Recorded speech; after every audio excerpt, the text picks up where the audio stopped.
Hey everybody, Masticon here. Today we're going to be looking at the origin perks in Manor Lords.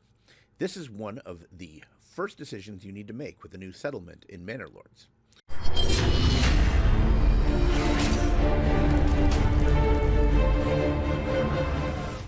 The choice becomes available after you've built your first 5 burgage plots. Now, unlike the previous versions of the game, this decision doesn't lock you out of specific building paths for the most part. There's a few things you can only get if you actually pick a certain perk. But for the most part, unlike the old tree, where you would need to pick certain unlocks which would significantly limit what you could eventually unlock, this is more of just a decision that sends you in a direction, rather than one that actually dictates your entire future. Biggest thing about the new system is that no choice you make leads you to not being able to do something really important. In the old system, in order to unlock charcoal, you would maybe never be able to access your fish node, so the new system is much more flexible. There are a few things that could possibly result in a near lockout, but it's almost in incredibly specific circumstances and usually dealing with elevation. We're going to go through every origin perk and talk about when they are useful. We're also going to rank them in everybody's favorite system, a tier list. One note here is that there are going to be more perks in the future, but currently, in the current live version, we have only 9 origin perks available. Later, there looks like there will be additional perks which will reshape the value of these perks significantly. But currently, each perk has 3 advantages and 1 disadvantage. Some of the disadvantages are pretty impactful, so they're definitely worth considering. In the future, when more perks are released, this video may or may not be relevant, so consider that as we move in and future updates come out. But for right now, let's dive into our tier list. The first option that many view as the default option is called Bamberg Smallholders. This gives you one of the only unlocks available in the origin perks, the smallholding. Smallholding is a great way to make a burgage plot with a level 1 extension, a garden, orchard, apiary, pen, or chicken coop, operate like artisan plots, where the workers are permanently assigned to the plot, in exchange for a 20% increase in production. This is really only useful for gardens, as for all the other extensions, they don't require that much of a family's time to make it worth losing them as a worker for the rest of your village. It is a nice option to get people to focus on your garden when they have a large garden and allow that constant production and additional production out of it. The second skill here is an increase from food variety.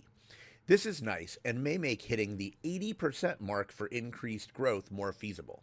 Considering you're going to have small holdings making vegetables, this is a nice bonus, but probably not a massive one. It can allow you for some heavier taxation in the region due to the bonuses from food varieties, allowing you to go into the 20 or 30% range, but it's still pretty hard to hit that 80% for additional move-ins. The final advantage is to increase the success of tree planting. Apparently, planting a tree normally has a 50% failure rate, which I was not aware of before diving into this. This should make it much easier for you to replant your trees with your forester, decreasing the number of foresters you need by about 50%. It is useful, but also not something that's fairly easy to counteract by just adding a few more foresters. The disadvantage for Bamberg Smallholders is a tithe approval malus. This means when you set up a tithe, it will have a similar disadvantage to if you set up a tax, regular land tax. This matters some and makes it less appealing to tithe, but tithing is generally not a great way to build up your influence anyway, so it isn't something I would worry about too much. Overall, I think this is a fine origin perk with some useful advantages and a minor disadvantage that doesn't really break anything. I would give Bamberg Smallholders a B. The next perk is Of the Vogtland. I would generally argue that Of the Vogtland is the best starting perk unless you are in a fertile region. But none of that is because of its first perk. The first perk, Hunting Hounds, are fine. They guarantee that you'll bring meat and hides in when gathering from a hunting camp. It's okay, but the amount you get from a hunting camp isn't really enough to further your city along overall once you get it to a decent size. So while it's a positive impact, it isn't a major one. The biggest impact from this perk is the increase in export prices on minor trades by 50%. This basically makes your starting trades incredibly profitable. There are some things that are minor trades that you're likely to continue trading forever, such as, right now, wax honey, beets, quince, also rye bread. Even in regions with rich deposits, mortars and tools are also things that you're likely to be exporting. This can really kickstart your early game and continue the payoffs into late game, making this one of the best perks for a new village. Now, during your first year, food is frequently a major concern. After your first year, it tends not to be a significant problem as you get farms and orchards and fields going. This next perk doubles your berry and mushroom deposits and basically makes your first year a breeze as you have tons of available food, even if your starting node isn't that big. You are unlikely to struggle with food if you pick this perk. Now, the downside of this is significant. The downside of this perk is that your fields and vegetable gardens will decrease efficiency by 25%. This means, for one, you don't want to pick a fertile region. Losing 25% of your barley, flax, and wheat is simply too much of a cost. But if you aren't in a region with fertile ground, you're only losing 20% of your rye in exchange for doubling the production of your berry or mushroom node, which is an acceptable trade-off, especially early in the game. Because of its early game power, it's easy for me to place Of the Vogtland as an S-tier perk, unless you are in a fertile ground region, at which point I would avoid it because the long-term payoffs aren't worth it. But basically anywhere else, it's a great way to get your city going powerfully early on and to make sure you're not going to run out of food. Our next perk is the Woodwright Journeymen. As the name implies, this perk is focused around wood. However, wood is rarely a limited availability item, and it's something that's easily replaced with foresters. The initial advantage of increased efficiency for joiners and bowyers, as well as increased sale price for their products, is really at the core of this entire perk. However, it's really only good if you don't have any important rich nodes you want to enhance. If all of your rich nodes are meat or forage nodes, this does give you a direction to build in that allows for you to make use of only having trees. But really, you don't want that region as your starting region if you can help it. You're unlikely to be able to make crossbows without a consistent source of iron, and you can't equip a bunch of soldiers with spears or swords either. So you can produce tons of warbows and shields to sell and replant trees and rinse and repeat. The fact that this perk also reduces fuel consumption by 50% just means more trees for you to be able to make into shields and bows to sell. I'm never hard up for trees, and fuel is rarely a concern. This isn't bad, it just doesn't really change much of anything significantly. Now, the final advantage here is that this perk makes your militia 10% more effective. Now, at only 10%, this isn't a large bonus, but it is also one of the only ways to increase the strength of your militia. It's fine. It's not something I'm going to pick this for, but it isn't a bad downside. Now here, the disadvantage of decreasing your mining speed doesn't really matter because chances are if you had something to mine, you wouldn't be picking this perk in the first place. So if you have a rich node, you're not going to pick it. Mining slower just means you're going to deplete those smaller nodes you start with a little slower. So the downside is almost non-existent when you'd actually want to pick this. Overall, I'd give Woodwright Journeymen a C because you'd only want to pick it when your rich nodes are terrible.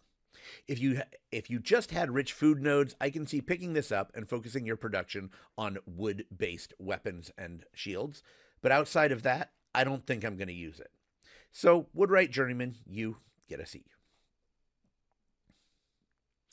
Our next perk here is the Regensburg Guildmen. This is, in my opinion, one of the hardest perks to grade because it shifts the game so significantly. The first trait here increases the regional wealth of produced by burgage plots by +1 per month. That means that you can have a stable income of a few coins per month right away after the first month. This makes those early unlocks, like your first trading horse, much easier to hit. It's not hard to imagine that this giving you a couple of free pigs for your pens every month.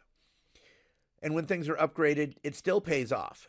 but it basically just increases your regional wealth by your number of burgage plots. That's not bad. The second perk here, the reduced upgrade cost, is pretty minor, since upgrade costs for level 2 are only in wooden planks. But this can make your upgrades easier when it comes to level 3 and maybe when the patch comes out eventually, level 4. It's not a long-term major advantage, but if you have to import roof tiles to upgrade, this can save you some serious coin. So it's not bad. Again, it is just a matter of some materials, but it does translate into money. The ability to import salt and iron at 30% off doesn't seem significant to me with the current prices. Price of importing ore is such that you're almost always better importing the item instead of the ore, except for tools. This gives you a path to make your own tools for cheaper, still going to require a bloomery and a blacksmith or a smithy to do so.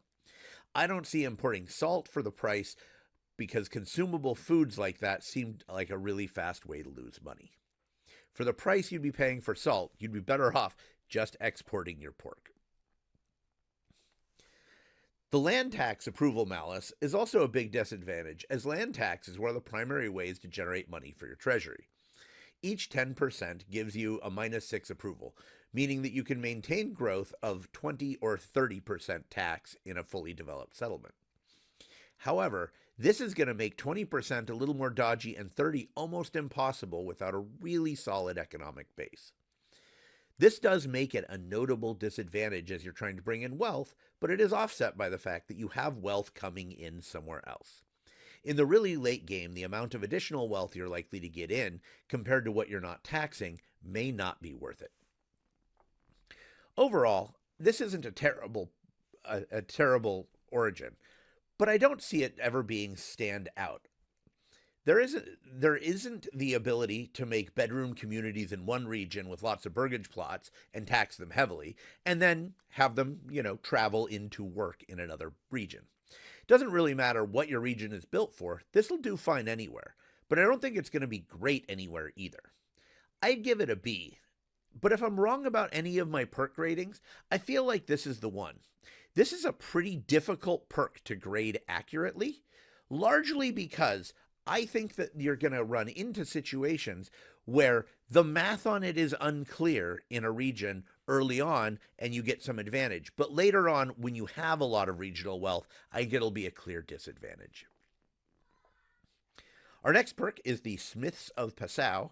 This is an iron-based perk. You really only want it if you have a rich deposit of iron. It increased blacksmith efficiency, which is fine, but not a big deal. It increases your weapon export value for things made by the blacksmith by 30%, which is decent, because you can turn your extra iron into money with a significant bonus. These things together make this a totally functional bonus for your iron-rich regions. The next perk here grants a small amount of approval for each footman or spearman unit that you have at full strength. However, this isn't a huge bonus, and it doesn't tend to heavily affect your approval, so it's unlikely to make a significant difference as far as your taxation or hitting that all-important 80% line. The term local handyman bonus is not really clear on what it means until you look into the region details by clicking on the name of the region at the top of your screen, then clicking on environment.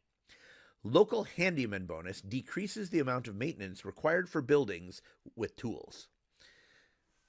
This basically means your tools last longer, requiring you to use less of them, and then lets you sell more of them or use the iron for weapons to export. I haven't seen this tick up even in larger cities, so I don't know how accurately this is working at this point. We'll have to see in the future.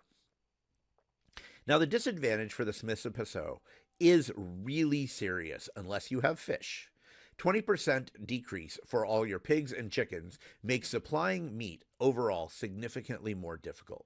This isn't something you can't overcome, but it does mean that a pig pen will basically counteract the food needs of a single family in that residence and no more.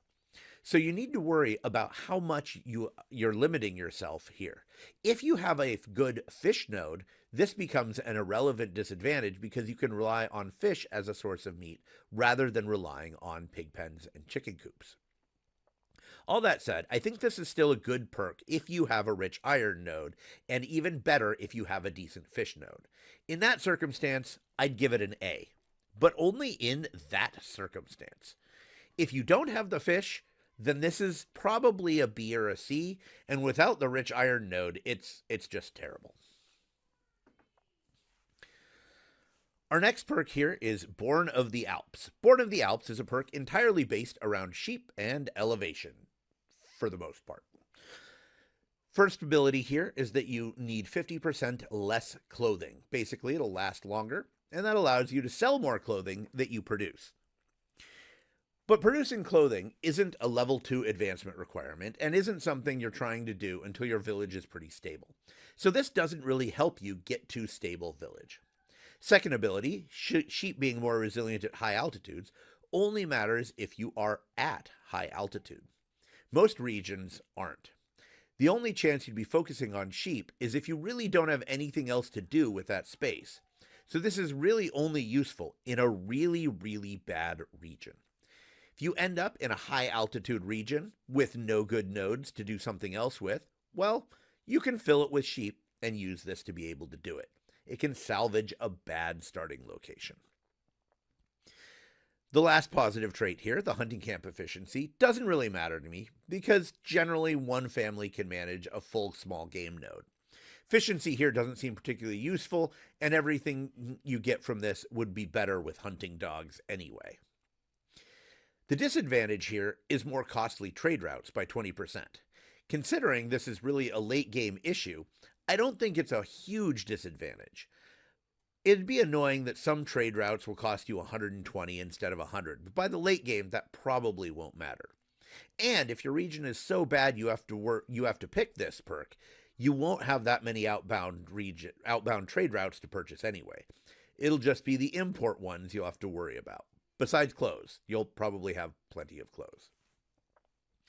In my opinion, this is probably the single worst origin perk. I would give it a D. I can only imagine making use of it if I have a region that is both high altitude and I have nothing good there to work with but just dropping more sheep. Which means you have a terrible region and you should probably develop somewhere else instead if you can.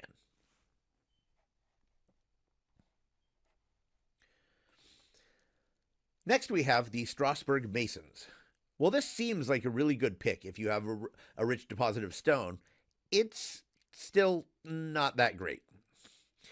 Improved stone mason stations increases the efficiency by 30%, just isn't that useful. You can produce more dressed stone more quickly, which is nice, but you aren't likely to be producing rough stone any quicker. And your stone gathering camp labor speed is a nombo because you have quarries because you have a rich stone deposit. So probably no stone gatherer camps. Overall, this is something that might save you 1 or 2 families as far as the overall work that you need to do. The reduced castle planner cost is significant if you're planning to build a massive castle. It takes a long time to build out a castle wall, so this is acceptable if you are planning an exhaustive castle build. Note that even your manor and wooden walls will take 30% less material, so building up the castle of your dreams is far more reasonable. The decrease to labor speed for hunting and fishing is pretty minor. I wouldn't want it if I had a really big fishing node, as it would burn up an additional worker, but that really isn't a big downside. Considering the math for fishing is generally 1 family assigned per 100 fish, you would probably just need to adjust that 1 family per 80 fish, so it's possible it wouldn't matter at all depending on the size of your node. Strasburg Masons is something you'd want to do with your rich deposit of stone, and nothing else. And it's not terrible, but it also really isn't great. If you're going to build a big castle and you're going to have to import lots of stuff to do it, but that's your goal anyway, Strasburg Masons will help that a bit. I would give it a C overall, but only when you know you're planning to do some extensive castle wall building and when you have that stone node to work, the rich stone node to work with. Our next perk is the Nuremberg Prospectors. While it may appear this is only for regions with iron, there are reasons you'd actually consider it for anywhere that needs a mine. The first perk, Improved Armorers, is just a solid perk when you've got plenty of iron. You can produce helmets, mail, and plate as you need them, and just run wild selling them off for a profit. The big advantage here is the Improved Mine Integrity. You can drop 4 mines on a single node without a chance of them collapsing. This means 12 workers drawing salt, iron, or clay for massive production and sale of goods at no risk. Considering the massive cost that you suffer if you have to deal with a collapsed mine, this is a huge bonus, and it alone makes it worth considering this perk. The third advantage here, mining import, doesn't really thrill me because importing iron is fairly expensive, and if you're going to make things is pretty expensive if you're going to make things to export. I could see importing iron to make into tools, but that still takes 2 families to run through the bloomery and the smithy or blacksmith. I can't imagine importing salt because even after the discount, you're basically paying 11 gold to turn 1 food into 2. Until there are other uses for salt, I can't imagine taking this all that seriously. Now, the downside of Nuremberg Prospectors is for real, especially in the early game. The cost of retinue members going from 50 to 100 will end up costing you 600 gold late game. But early on, it's just too costly to pay the 700 to get your retinue from 5 to 12 members. Upping the size of your retinue early is an important use of coin, and making that cost be the same as settling a new area with a advanced settlement camp is really a pretty serious cost. I almost feel that if you're interested in this perk, you should just not pick it right away, and instead wait until you can max out your retinue and need to start dropping the additional mines. Sure, you'll have to pay to re-recruit members in the late game, but that's a late game problem. This is probably the best late game perk for huge cities. If you've got iron, I'd say it's an S tier. It's great, but it is a little risky to take early on as your very first region. If you don't, but you have another rich mine, I would still give Nuremberg Prospectors an A. So overall, in an iron-producing area that is not your starting zone, this is definitely the best thing to pick. Our final perk here is Weiden Hinterlanders. While there isn't a specific perk for farming, this perk is specifically for farming at elevation. If you happen to be in a fertile region, and your region has high elevation, plus 20% to your farms and fields is a huge benefit. But without that specific combination, this perk doesn't do anything. The second ability, Cheaper Animals, is also nice, but one of the biggest things you're going to spend money on is getting your sheep going, and you won't be able to do that at elevation if you've picked this perk somewhere with elevation. There is a nice advantage because early in the game, oxen only cost 16 instead of 20. It also saves coin on chicken and pigs, so that's nice. But none of those things are truly game-breaking and really make a huge difference, unless you're getting that plus 20% bonus for your farms. Mining labor speed increase probably isn't important, but it isn't bad if you happen to have a rich node along with the above conditions. Considering mining, salt, or clay don't really have specific perks that boost them in a meaningful way, this isn't a bad bonus if you happen to have a rich deposit of either, again, in elevation. Artisans being slower by 20% is not great, but it's also not terrible.